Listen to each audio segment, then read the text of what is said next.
Surface chemistry. अब आप लोगों को नाम से ही पता चल रहा है, सरफेस मतलब सतह। ऐसी केमिस्ट्री जो किसको डील करती है, जो रिएक्शंस, जो हमारे प्रोसेसेस सरफेस पे हो रहे हैं, रादर देन दी बल्क मॉलिक्यूल्स, मतलब इनसाइड द सॉल्यूशन नहीं, at the surface of the solution और एनीथिंग, कोई भी मतलब ऐसा प्रोसेस जो डील करता है हमारा सरफेसेस को या इंटरफेसेस को, ठीक है, इसे भी हम सरफेस ही बोलते हैं। The reactions या the subject which deals with the phenomena occurring at the surfaces or interfaces। अब देखो हमारे क्या है बच्चों, ये जो हमारा सब्जेक्ट है ये हमारी डेली लाइफ में बहुत जगह है लेकिन हमें दिखता नहीं है। सरफेस केमिस्ट्री का हमारी मेडिसिन में बहुत रोल है, ठीक है, उनकी बाइंडिंग में आप धीरे धीरे जानोगे। जो हम ट्रांसपीरेशन देखते हैं लीव्स के ऊपर, औस की बूंदे देखते हैं, आपने कभी नोटिस करा कि वो स्फेरिकल है, हमेशा स्फेरिकल होती हैं, या आपकी रेन ड्रॉप्स वो भी स्फेरिकल है, तो वो सरफेस टेंशन की वजह से है, जो कि सरफेस केमिस्ट्री से रिलेटेड है। आप डेली लाइफ में डिटर्जेंट्स यूज करते हो, soaps, detergents, these all are surface active agents, surfactant, जो सिर्फ सरफेस पे काम करते हैं। क्या डिटर्जेंट कभी आपके कपड़ों के अंदर तक पेनिट्रेट करता है? नहीं, सिर्फ उसके सरफेसेस को डील करता है। आप लोग जो शुगर, नॉर्मल टेबल शुगर घर में लेते हो, that is white in colour, और जब हम उसकी क्षारीय करते हैं, मतलब उसका कलर हम डीकलराइज करते हैं, तो वो भी हम किसके थ्रू करते हैं, सिर्फ उसके सरफेस की कलरिंग को उतारते हैं। That is also based on surface chemistry. मोटा मोटा मैं ये कहूँ कि हमारे आसपास बहुत जगह है लेकिन हमें फील नहीं होता, क्योंकि हम इस कॉन्सेप्ट से अभी तक इतना अवेयर नहीं थे, हम नहीं जानते इतना इसके बारे में, लेकिन ये प्रेजेंट बहुत जगह है।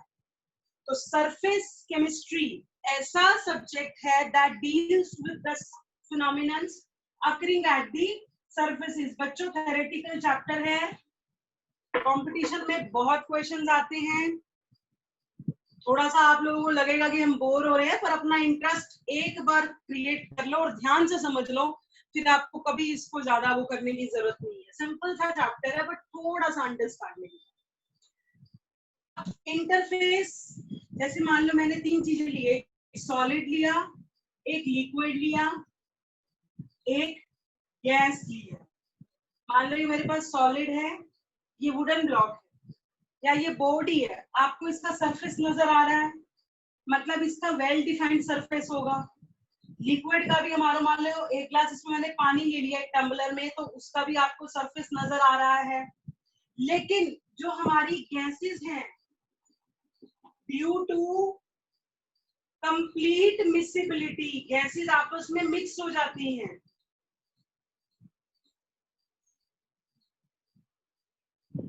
Gases do not have well defined surface, हम गैसेस का सरफेस नहीं कर पाते क्योंकि उनका कोई वेल डिफाइंड सरफेस है ही नहीं। उनको तो जिन कंटेनर में डालोगे वो उनकी शेप को एक्वायर कर लेंगी, और वो आपस में इतनी तरह मिक्सिबल होती है, पूरी तरह घुल जाती हैं, तो उनका कोई वेल डिफाइंड सरफेस नहीं है। लेकिन अगर मैं सॉलिड की बात करूं तो सॉलिड का क्या है, वेल डिफाइंड सरफेस है। अच्छा एक बात बताओ बच्चों, जैसे मैं ये बोर्ड ही ले रही हूँ, सरफेस के नाम से आपके माइंड में क्या आ जाता है कि सिर्फ जो इसकी टॉप सिंगल स्मूथ लेयर?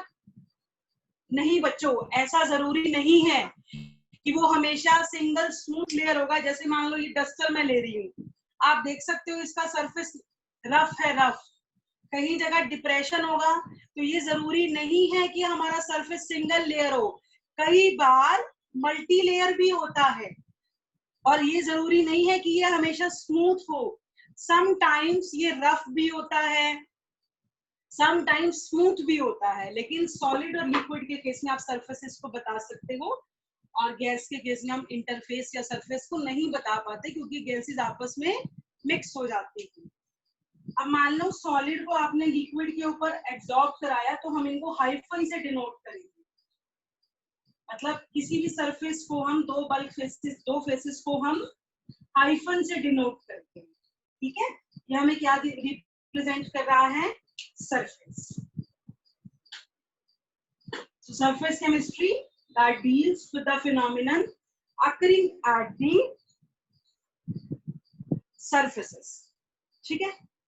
अब देखो ऐसा क्या होता है बच्चों, एक चीज समझना, मान लो ये हमारा कोई भी मॉलिक्यूल है।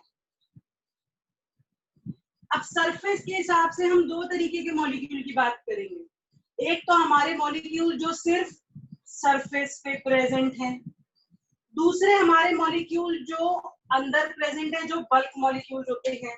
मान लो बच्चों मैंने ये वाटर लिया, किसी भी बीकर में आप वाटर ले रही हो पूरा अप टू दी ब्रिम, ठीक है। ये मेरे पास वाटर है, इसके अंदर ये देखो कुछ मॉलिक्यूल्स हैं, वाटर के मॉलिक्यूल्स हैं, इसके ऊपर ये एयर प्रेजेंट है, ठीक है। तो ये जो हमारे सरफेस पे मॉलिक्यूल्स प्रेजेंट है ये सरफेस मॉलिक्यूल्स हो गए, और ये जो हमारे अंदर प्रेजेंट है ये बल्क में मॉलिक्यूल्स हो गए, ठीक है बच्चों। मान लो अब मैंने आपको बता दिया ये एयर ये वाटर, अब मैं इसको इस तरीके से रिप्रेजेंट कर रही हूँ। मान लो ये मेरी सबसे टॉप की लेयर है जो एयर को एक्सपोज कर रही है, जो एयर के डायरेक्टली कांटेक्ट में है। ये लेयर मेरी पानी के अंदर है,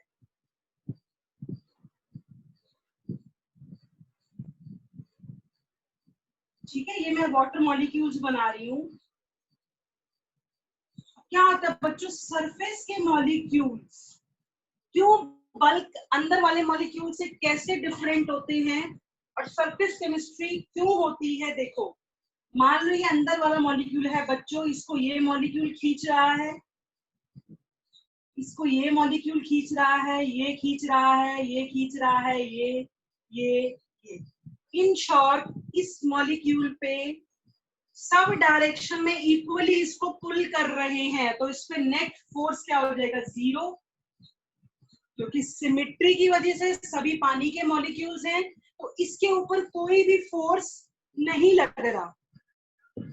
surface bulk molecule is experiencing the balanced force from all the directions and hence in a state of equilibrium. ये equilibrium की state में है because it experiences balanced force from all the directions, ठीक है। ये हर डायरेक्शन से balanced force को experience कर रहा है। लेकिन अगर बच्चों मैं सरफेस मॉलिक्यूल की बात करूं, वैसे आप थोड़ा थोड़ा ये कॉन्सेप्ट जानते होंगे अगर आपने फिजिक्स में सरफेस टेंशन पढ़ी है तो। देखो क्या होगा, मान लो ये मॉलिक्यूल है, इसको ये खींच रहा है, ये खींच रहा है, ये खींच रहा है, ये लेकिन इन फोर्सेस को बैलेंस करने के लिए यहाँ अपवर्ड डायरेक्शन में कोई फोर्स नहीं है, इनको नीचे की तरफ पुल कर रहे हैं, मतलब यहाँ सेंटर पे काफी स्ट्रेस आ रहा है, जिसके कारण सरफेस लेयर के ऊपर अनबैलेंस्ड फोर्स है जो कि दैट क्रिएट्स टेंशन, जो यहाँ पे एक नेट इनवर्ड पुल, इसका नेट फोर्स किस तरफ आएगा, इनवर्ड डायरेक्शन में। मान लो मैं ये ऐसे ले रही हूं कि जैसे मेरा ये मॉलिक्यूल है, इसको यहाँ कोई खींच रहा है, यहाँ खींच रहा है और यहाँ खींच रहा है। इसी तरीके से ये मॉलिक्यूल इसको यहाँ खींचा जा रहा है, यहाँ और यहाँ। तो देखो क्या होगा बच्चों, मैं इसको ऐसे वो देख सकती हूँ कि मान लो ये कॉर्नर वाला मॉलिक्यूल है, इसको अंदर से मॉलिक्यूल खींच रहा है इधर से और इधर से ये कॉर्नर वाले मॉलिक्यूल को यहाँ कोई खींच रहा है, यहाँ और यहाँ। अगर मैं ये मान लूं कि ये मेरी एक पुल्ली होगी, मैंने इसके ऊपर रस्सी बांध दी जिसको यहाँ से मॉलिक्यूल्स खींच रहे हैं, तो इस एरिया में नेट इनवर्ड फोर्स आएगा। ये मेरी सरफेस लेयर है, यहाँ पे मेरी टेंशन क्रिएट होगी। That tension is responsible for surface chemistry phenomena. ये जो सरफेस टेंशन है, ये क्या कर रही है, यहाँ पे सरफेस पे टेंशन क्रिएट कर रही है। अब ये लेयर क्या चाहेगी कि भैया मेरे ऊपर भी कोई लेयर आ जाए जिसके कारण मैं स्टेबल हो जाऊं। अभी ये हायर एनर्जी स्टेट में है, यहाँ पे मॉलिक्यूल्स की एनर्जी ज्यादा है क्योंकि यहाँ पे फोर्स ज्यादा लग रहा है, जिसके कारण अनबैलेंस्ड फोर्सेस की वजह से सरफेस लेयर क्या चाहेगी, दूसरे मॉलिक्यूल्स को अपने ऊपर अट्रैक्ट करना चाहेगी, जिसके कारण हमारे सरफेस केमिस्ट्री के फिनोमिनन्स होते हैं।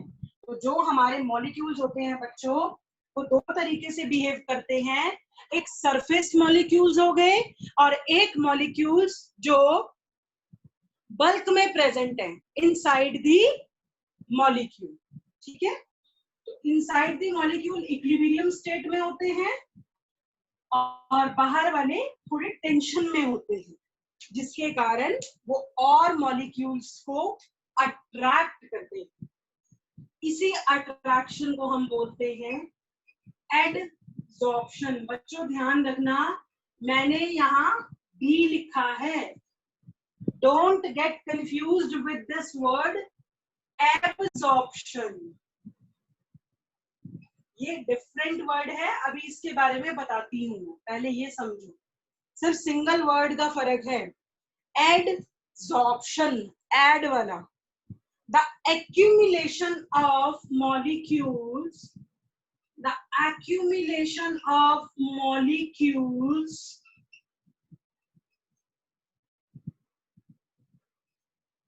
the molecular species at the surfaces rather than in bulk। मतलब मॉलिक्यूल्स का सिर्फ सतह के ऊपर प्रेजेंट होना, एक्यूमुलेट होना, रादर देन इन बल्क। इसका बड़ा कॉमन एग्जांपल बड़ी जल्दी आप लोगों को समझ आएगा, क्योंकि आजकल की जनरेशन अपनी स्किन के लिए बड़ी कॉन्शियस है। मान लो बच्चों, आप कहीं किसी डस्टी एरिया में चले गए जहां पे बहुत मिट्टी है, बहुत ज्यादा, आप क्या करते हो, जैसे आप अपने घर आए, अगर आप टिश्यू से अपनी स्किन को साफ करोगे, आप देखोगे हाय कितनी डर्ट। तो वो डस्ट पार्टिकल्स क्या है, हमारी स्किन के ऊपर एडसॉर्ब हो गए। क्या वो आपके मुंह के अंदर तक जाते हैं? क्या वो आपकी स्किन की डीपर लेयर्स में पेनिट्रेट कर जाते हैं? अगर वो डीपर लेयर में पेनिट्रेट करते तो वो एब्सॉर्प्शन होता, दिस वन। पर वो सिर्फ आपके स्किन की सरफेसेस पे प्रेजेंट है। सिर्फ मान लो मेरी इस हाथ से अगर मैं टिश्यू से क्लीन कर रही हूँ, यहाँ से डस्ट निकल रही है, तो वो हमारा क्या होगा, एडसॉर्प्शन, क्योंकि वो सिर्फ इसी सरफेस पे प्रेजेंट है, मेरी स्किन की डीपर लेयर्स में नहीं गई।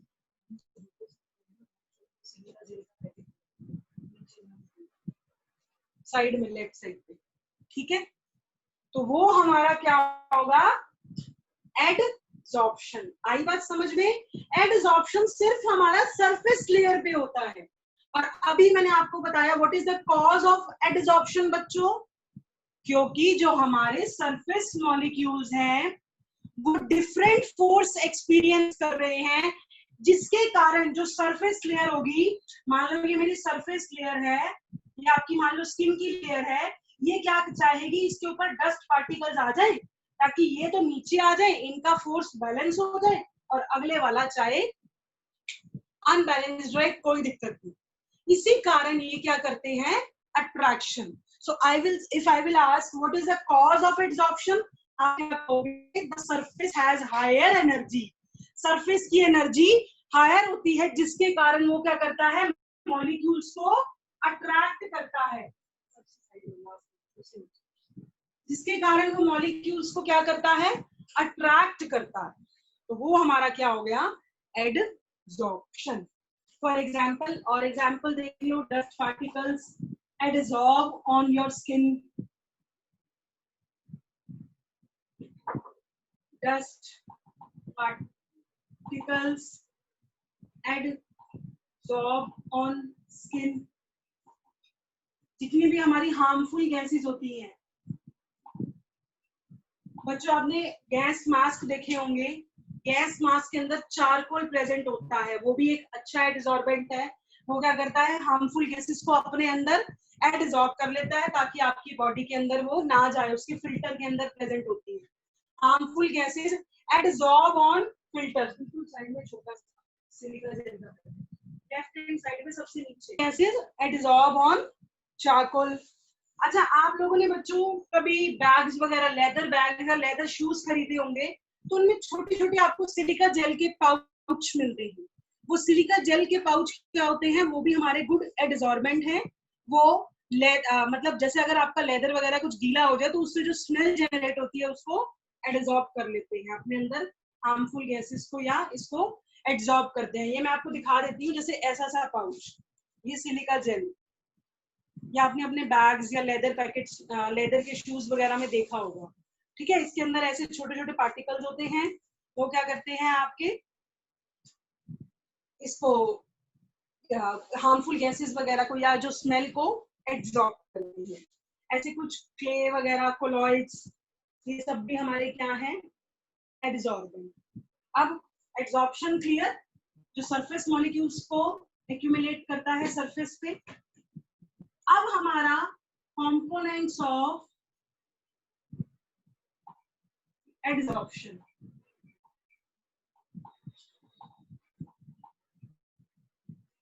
तो हमारा दो तरीके का वो होता है, एडसॉर्बेट एंड एडसॉर्बेंट। एडसॉर्बेट मतलब वो सब्सटेंस जो किसी के सरफेस पे एक्यूमुलेट हो रहा है। The molecule, species, substance which accumulate at the surface of another substance. The substance which accumulates at the surface of another substance. क्या होगा, ये जो दूसरे अनदर सब्सटेंस के ऊपर एक्यूमुलेट होगा। अब एडसॉर्बेंट क्या होगा, वो सब्सटेंस जो एडसॉर्बेट को अपने ऊपर बाइंड करने दे रहा है। जैसे अभी ये सिलिका जेल हो गया, ये क्या है, अपने ऊपर एडसॉर्बेंट को एडसॉर्बेट को आने देता है। जैसे चारकोल हो गया, जैसे हमारा क्ले हो गए, कोलॉइड्स हो गए, जैसे मेटल इन फाइनली डिवाइडेड स्टेट हो गई, जो अपने ऊपर अदर गैसेस को एब्जॉर्ब कर लेती हैं। अब बच्चों आप इसमें कंफ्यूजन ना रखो, बेंट का मतलब क्या होता है, झुकना। आप ऐसे याद रखना, ये झुक गया तभी इसने अपने ऊपर इसको आने दिया, ही सरेंडर्स, ये झुक गया, ऐसे याद रखना। अदरवाइज हम कभी कभी कंफ्यूज हो जाते हैं कि एडसॉर्बेट क्या था और एडसॉर्बेंट क्या था। ठीक है, so adsorbent is the material on the surface of which absorption takes place. For example, clay, silica gel, charcoal. इसके तो बच्चों आपके पास वो फेस मास्क भी आते हैं ना, ब्लैक से कलर के चारकोल के, एक्टिवेटेड चारकोल होता है जिसमें जो आपकी स्किन के डस्ट पार्टिकल्स को एब्जॉर्ब कर लेता है अपने ऊपर। अब समझ आ गई, गर्ल्स को अच्छे से समझ आ रही होगी, फेस मास्क यूज करते होंगे ना वो लोग, वैसे तो बॉयज भी करते हैं आजकल। ठीक, अब what is the mechanism of adsorption?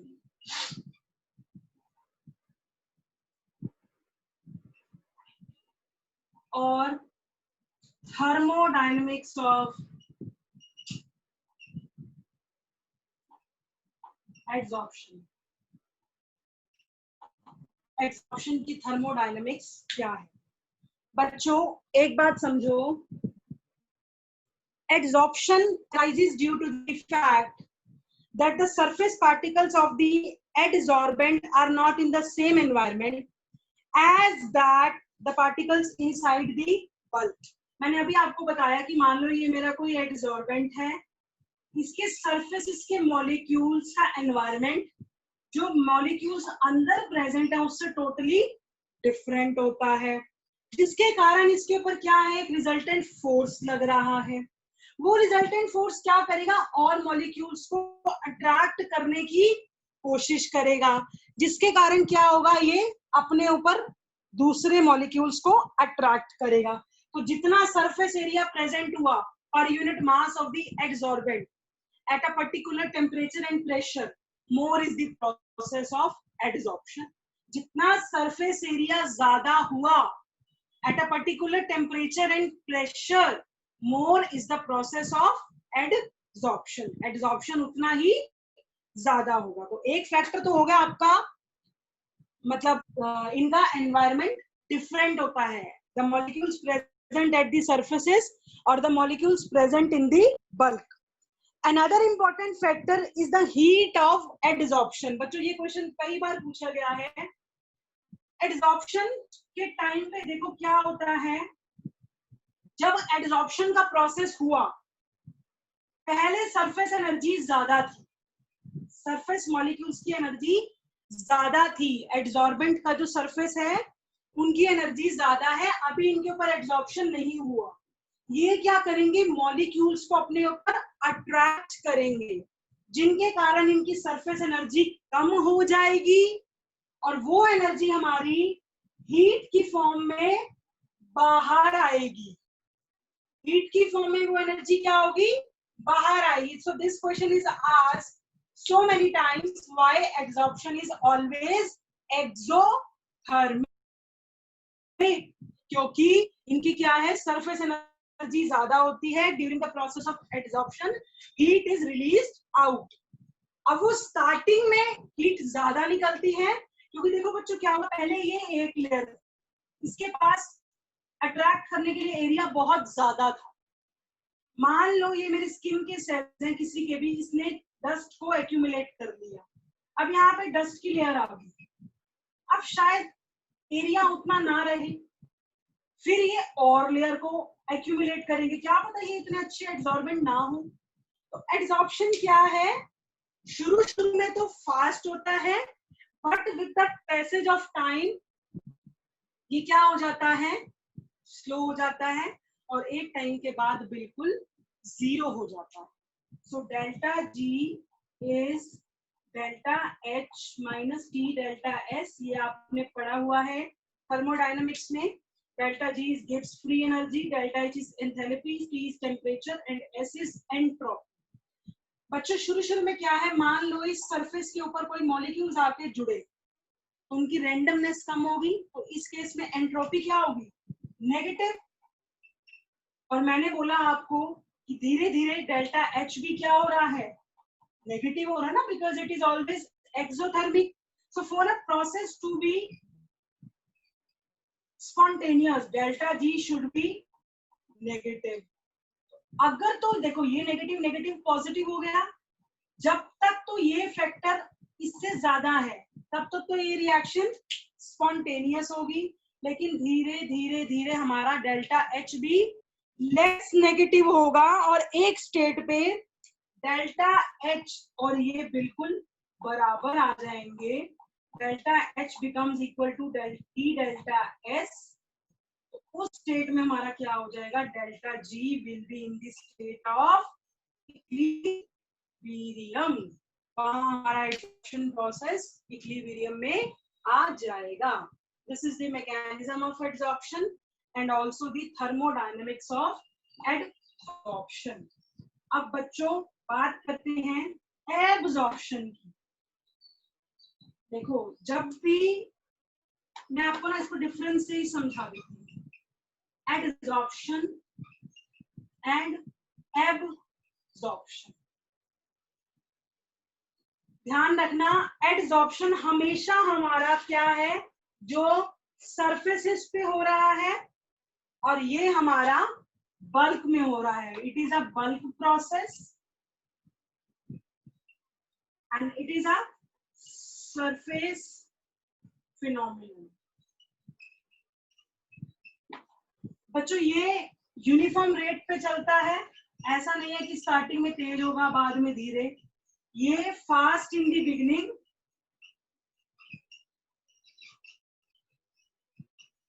Then it slows down.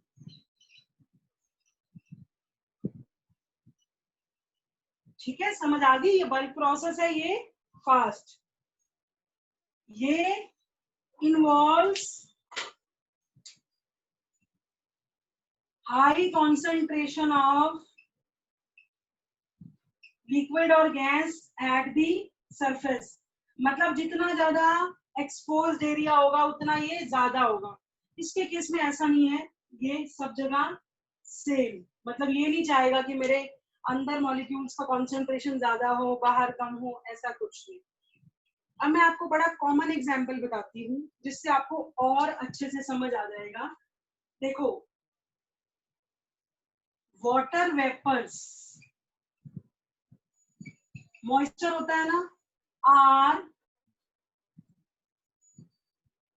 Absorb on anhydrous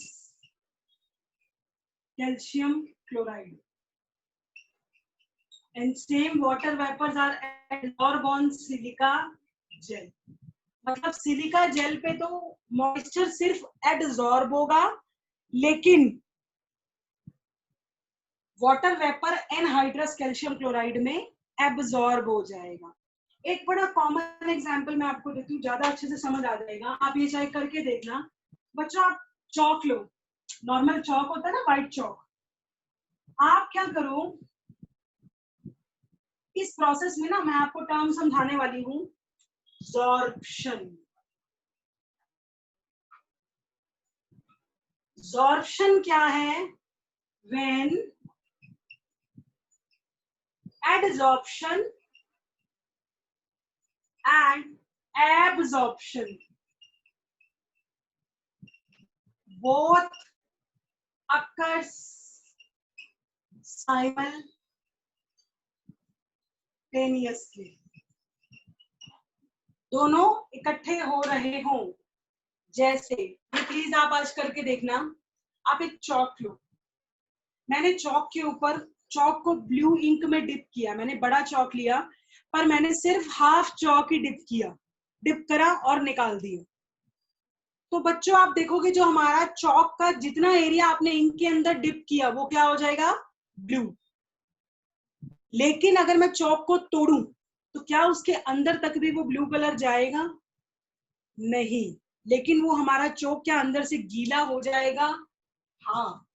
तो इस केस में क्या है, हमारा सरफेस के ऊपर तो चौक मॉलिक्यूल्स ने ब्लू इंक के ब्लू, मतलब चौक हमारा एड्सॉर्बेंट का काम करेगा और ये अपने ऊपर ब्लू कलर को एडसॉर्ब करेगा, एडी वाला। So at the surfaces adsorption takes place, लेकिन जो हमारा चौक गीला हुआ उसने क्या करा? एब्जॉर्प्शन। तो वो क्या हो गया हमारा? एब्जॉर्प्शन। प्लीज कंफ्यूज ना होना इन दो टर्म्स में, बहुत डिफरेंस है। ये सिर्फ सरफेस पे होता है, सॉरी ये सरफेस पे होता है, ये बल्ब। अब हमने एब्जॉर्प्शन पढ़ लिया, एब्जॉर्प्शन पढ़ लिया, अब हम जॉर्प्शन भी पढ़ चुके हैं। तो लास्ट टर्म है आज का डिजॉर्प्शन। डी का मतलब क्या होता है बच्चों? रिमूवल। अगर हम आपके एड्सॉर्बेंट को एड्सॉर्बेंट से अलग कर रहे हैं, the process of removal of adsorbate from adsorbent is desorption. The process of removal of adsorbate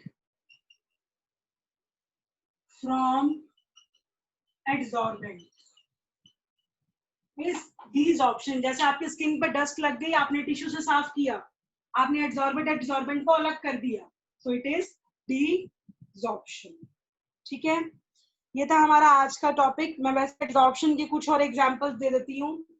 जैसे हमारी ऑक्सीजन गैस होगी, हाइड्रोजन गैस होगी, क्लोरीन होगी, कार्बन मोनोऑक्साइड होगी। जब भी आप इनको क्लोज्ड वेसल में डालते हैं कंटेनिंग पाउडर्ड चारकोल, हमने क्लोज्ड वेसल्स में इन गैसेस को लिया और चारकोल प्रेजेंट था, तो आप धीरे धीरे चेक करोगे गैसेस का प्रेशर कम हो जाएगा, क्योंकि क्या है, चारकोल अपने ऊपर गैसेस को एब्जॉर्ब कर लेता है। आपने मान लो कोई भी कलर्ड डाई ली, डाई होती है ना जो कपड़ों को कलर करने के लिए यूज होती है, हमने उस डाई में हमारा चारकोल डाला तो फिल्ट्रेट का कलर धीरे धीरे कलरलेस हो जाएगा। क्यों? क्योंकि चारकोल ने क्या करा, डाई के मॉलिक्यूल्स को, सॉलिड मॉलिक्यूल्स को अपने ऊपर एब्जॉर्ब कर लिया, और जो हमारा लास्ट में बचेगा filtrate, that will become colourless. आप लोग common hydrogenation of oil reaction पढ़ते हो ना, तो मैंने आपको हमेशा कहा था उस रिएक्शन में अगर आप कैटलिस्ट नहीं डालते, निकल पैलेडियम प्लेटिनम, ये क्या करते हैं, अपने ऊपर हाइड्रोजन को एडजॉर्ब करते हैं, ठीक है। तो फिर ये आगे दूसरे इथीन या अगर आप इथाइन ले रहे हो उस मॉलिक्यूल पे बाइंड करता, ठीक है। ये था हमारा आज का टॉपिक। आज हमने स्टार्ट करा surface chemistry. Surface chemistry is the chemistry that deals with the phenomenon occurring at the surfaces. जो सरफेसेस के फिनोमिनन हो रहे हैं वो उसको डील करता है, और हमारा जो सॉलिड है, जो लिक्विड है, उनके सरफेसेस वेल डिफाइंड होते हैं। गैस का नहीं होता क्योंकि वो कंप्लीटली मिसिबल है। फिर हमने पढ़ा एडजॉर्प्शन। फिर हमने ये देखा कि जो हमारे मॉलिक्यूल है वो दो तरीके के हैं, सरफेस मॉलिक्यूल और बल्क मॉलिक्यूल्स। सरफेस मॉलिक्यूल्स जो एक नेट इनवर्ड पुल एक्सपीरियंस करते हैं, एक नेट फोर्स एक्सपीरियंस करते हैं, जिनके कारण उनकी सरफेस एनर्जी ज्यादा होती है, and they undergo the process of adsorption. लेकिन बल्क मॉलिक्यूल्स पे एनर्जी का लेवल सब जगह से बैलेंस्ड होता है, दे एक्सपीरियंस बैलेंस्ड फोर्स, ठीक है। फिर हमने पढ़ा बच्चों फिर हमने पढ़ा what is adsorption. Adsorption is the accumulation of molecules at the surfaces rather than in the bulk. Cause of adsorption, क्योंकि उनकी सरफेस एनर्जी अलग होती है, तो वो स्टेबल होने के लिए मॉलिक्यूल्स को अट्रैक्ट करती है। Lalit sir kindly